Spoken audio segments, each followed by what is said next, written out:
Hello friends, हाजिर हूँ मैं अमन कुमार कंवर एक बार फिर एक नए वीडियो में एक नई कहानी के साथ। इससे पहले मैं आज की कहानी की शुरुआत करूँ, आप प्लीज़ मेरे चैनल को जल्दी से सब्सक्राइब कर लीजिए अगर अभी तक आपने नहीं किया है तो, और साथ में बेल आइकॉन प्रेस करना ना भूलिएगा फ्यूचर नोटिफिकेशन के लिए। तो आज की कहानी एक पिता और एक पुत्र की कहानी है। बहुत समय पहले की बात है। किसी नगर में एक बहुत ही विद्वान सज्जन रहते थे। अमीर भी बहुत थे। आसपास के इलाके में अपनी विद्वता, अपने ज्ञान के लिए वो काफ़ी प्रसिद्ध थे। आसपास के लोग उनके पास अपनी समस्याओं का समाधान करवाने आते थे। उनका एक बेटा भी था, बड़ा ही नटखट, दिन भर उछल कूद करता रहता, किसी की बात नहीं सुनता था। सज्जन पुरुष उसको बड़े लाड प्यार से पाल रहे थे। धीरे धीरे समय बीतता गया और वो बेटा बड़ा हो गया, पर अपनी आदतें नहीं बदल पाया। वो उसी प्रकार का रहा, लापरवाह, बेपरवाह, किसी की बात ना सुनने वाला, दिन भर उछल कूद करता, अपने पिता की जायदाद पर ऐश करता। सज्जन पुरुष अपने बेटे के तौर तरीकों से, उसका जीवन जीने के ढंग से काफ़ी परेशान थे। वो उसको जीवन जीने का सही ढंग नहीं सिखा पा रहे थे। उन्होंने हर संभव प्रयास करके देख लिया था, अपनी विद्वता के बावजूद वो असफल हो रहे थे। चिंतित पिता ने एक तरकीब बनाई। उन्होंने अपने बेटे को अपने पास बुलाया और उससे कहा कि दूर देश में जो हमारी पैतृक संपत्ति है, हमारा जो पैतृक मकान है, उसमें हमारे पूर्वजों का एक खजाना गड़ा हुआ है जिसमें बहुत सारे हीरे जवाहरात, सोना चांदी है। मैं तो अब बूढ़ा हो गया हूँ। मैं चाहता हूँ कि तुम उस खजाने को ले आओ और अपना जीवन अपने तरीके से जियो। खजाने का जिक्र आते ही लड़का उछल पड़ा। हीरे जवाहरात, सोने चांदी की इच्छा तो उसको बचपन से ही थी। उसके लिए वही बहुमूल्य थे। वह तुरंत मान गया। उसने खाने पीने का सामान लिया और मौसमानुसार वस्त्र लिए और निकल पड़ा उस खजाने की तलाश में, उन हीरे जवाहरात, सोने चांदी की तलाश में। यात्रा काफ़ी लंबी थी और रास्ता काफ़ी खतरनाक, नदियों, पर्वतों और मैदानों से होता हुआ। पर वो नौजवान चलता जा रहा था, उन कठिनाइयों को पार करता हुआ, अपने ध्यान में मगन। वो किसी और चीज़ की तरफ ध्यान नहीं दे रहा था। रास्ते में जो भी मिल रहा था, जो भी देख रहा था, उसको अनदेखा करते हुए एक ही धुन में उसके मन पटल पर खजाने की छाप थी। खजाने के चित्र बार बार उभर रहे थे। उसी में लीन, उसी में मुग्ध वो चला जा रहा था। दिन बीते, हफ्ते बीते और फिर महीने भी बीतने लगे। उसको घर से चले हुए 5 महीने से भी ऊपर समय हो गया था और उसके पास जो भी खाने पीने का सामान था वो भी समाप्त हो चुका था। नौजवान अपनी यात्रा के अंतिम पड़ाव पर पहुंच चुका था। वह एक गांव में पहुंचा जहां के लोगों ने उसकी बहुत सेवा की, उसको खाने के लिए बढ़िया पकवान दिए, उसकी खूब आओ भगत की। पर नौजवान तो अपने विचारों में खोया हुआ था। उसके मन पटल पर वो खजाना छाया हुआ था, वो हीरे जवाहरात, सोना चांदी छपे हुए थे। उनके दृश्य उसके दिमाग में बार बार आ रहे थे।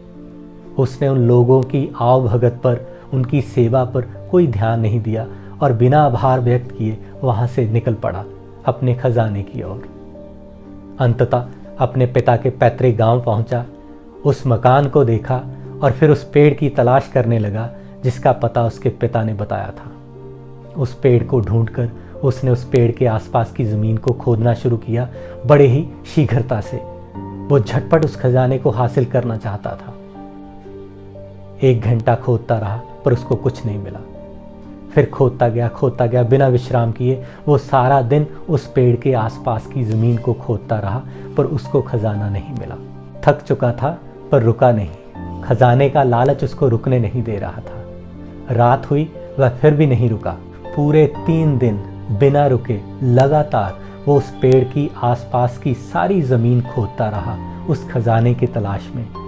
उसने उस सारी ज़मीन को खोद डाला पर उसको खजाना नहीं मिला। वो पूरी तरह थक चुका था, टूट चुका था, निराश हो गया, क्योंकि जिस खजाने की तलाश उसको थी, जो तस्वीर उसके मानसिक पटल पर छाई हुई थी सोने चांदी हीरे जवाहरात की, वो उसको नहीं मिला। हताश हो चुका था, थकावट से चूर वह ज़मीन पर लेट गया, उसी ज़मीन पर जो उसने खोद डाली थी। उसने सोचा शायद उससे पहले कोई और आकर उस बहुमूल्य खजाने को लेकर चला गया है। वह अपने पिता पर बहुत क्रोधित हुआ।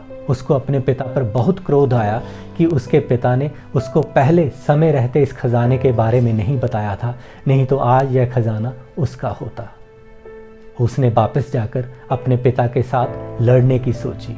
उस खोदी हुई असमतल जमीन पर लेटे लेटे उसको कब नींद आ गई पता ही नहीं चला। आँख खुली तो सुबह हो चुकी थी। जब उसने आसपास नज़र दौड़ाई तो हैरान हो गया आसपास का सुंदर नज़ारा देखकर। उसको यकीन नहीं हुआ कि 3 दिन से जिस जगह पर खजाने की तलाश में वो खुदाई कर रहा था वो इतनी सुंदर थी। वो आसपास का दृश्य देखकर मंत्रमुग्ध हो गया।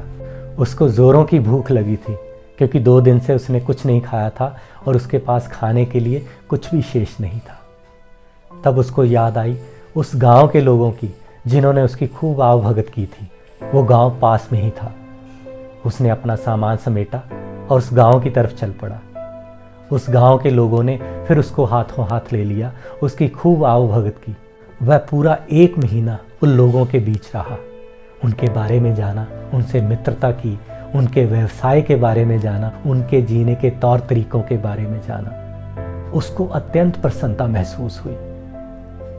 वह हैरान था कि जाते समय वह इन सब चीज़ों को महसूस क्यों नहीं कर सका था। वह नौजवान पूरा 1 महीना रहा उन लोगों के बीच। उसको अत्यंत आनंद आया, अपार प्रसन्नता हुई उन लोगों के बीच रहकर। इतना आनंद उसको अपने जीवन में पहले नहीं आया था। 1 महीना वहाँ रहने के बाद वो वापस अपने घर की तरफ चल पड़ा, अपनी वापसी की यात्रा का आनंद लेते हुए, हर रोज़ कुछ नया करते, कुछ नया सीखते। पूरे 1 साल के बाद वो वापस अपने घर पहुंचा। घर पहुंचते ही वो सीधा अपने पिता के कमरे में गया। पिता ने जब 1 साल के बाद अपने बेटे को देखा तो खुशी से उछल पड़े। पिता ने दौड़कर अपने बेटे को सीने से लगा लिया और तुरंत पूछा, तुम्हारी यात्रा कैसे रही? तुम्हें खजाना मिला क्या? तो बेटे ने कहा, पिताजी मेरी यात्रा तो शानदार रही, पर मैं क्षमा चाहता हूँ, मैं आपके खजाने को ढूंढ नहीं सका। शायद मुझसे पहले उस खजाने को कोई और ले जा चुका था। नौजवान ने जो अपने पिता से कहा उसको उस पर बहुत आश्चर्य हुआ। अब उसको अपने पिता पर गुस्सा नहीं आ रहा था खजाना ना मिलने का, बल्कि वह तो उनसे क्षमा मांग रहा था खजाना ना ढूंढ पाने के लिए। पिता ने उसको गले से लगाते हुए कहा, बेटा वहाँ कोई खजाना नहीं था, मैंने तुमसे झूठ बोला था। तो बेटे ने आश्चर्य से कहा, पिताजी तो फिर मुझे आपने क्यों भेजा था उस खजाने की तलाश में जो वहाँ था ही नहीं? तो पिता ने कहा, मैं सब बताऊंगा, पर तुम मुझे पहले बताओ कि तुम्हारी यात्रा कैसे रही? क्या तुमने अपनी यात्रा का आनंद लिया? तो बेटे ने कहा, नहीं पिताजी, मेरे पास समय ही कहाँ था। मेरे दिमाग में तो खजाना छाया हुआ था, मुझे उस जगह पहुँचने की जल्दी थी। मुझे यह डर था कि मेरे से पहले कोई उस खजाने को हासिल न कर ले। पर मेरी वापसी की यात्रा बहुत शानदार थी। मैंने कई मित्र बनाए और कई कलाएं सीखी, और सबसे महत्वपूर्ण मैंने जिंदा रहने की कला सीखी। अपनी वापसी की यात्रा के समय लगभग हर रोज़ मैंने नए अनुभव किए, अद्भुत दृश्य देखे, चमत्कार देखे, और मैं अपना खजाना ना मिलने का जो दर्द था वो भूल ही गया। पिता ने कसकर अपने बेटे को गले से लगाते हुए कहा, मेरे बच्चे, यही तो था जो मैं तुम्हें सिखाना चाहता था। मैं तुम्हें ज़िंदगी के वास्तविक खजाने से रूबरू करवाना चाहता था। फ्रेंड्स, जीवन का लक्ष्य धन अर्जित करना नहीं है या किसी डेस्टिनेशन पर पहुंचना भी नहीं है। जीवन एक यात्रा है। इसमें कई लक्ष्य आते हैं, कई डेस्टिनेशन आते हैं, कई पड़ाव आते हैं। लक्ष्य प्राप्ति हेतु की गई यात्रा और उसमें मिले अनुभव लक्ष्य से ज़्यादा महत्वपूर्ण होते हैं। आपके द्वारा की गई मेहनत का परिणाम शायद वैसा ना हो, उतना शानदार ना हो जितना आपने सोचा हो, जैसी आपने कल्पना की हो, पर लक्ष्य प्राप्ति हेतु की गई यात्रा पर मिले अनुभव और उसमें मिली सीख लक्ष्य की प्राप्ति से ज़्यादा महत्वपूर्ण होते हैं। इसलिए हर पल, हर दिन कुछ नया करते हुए नया सीखने की कोशिश करो और अपने जीवन की यात्रा का वास्तविक आनंद उठाओ।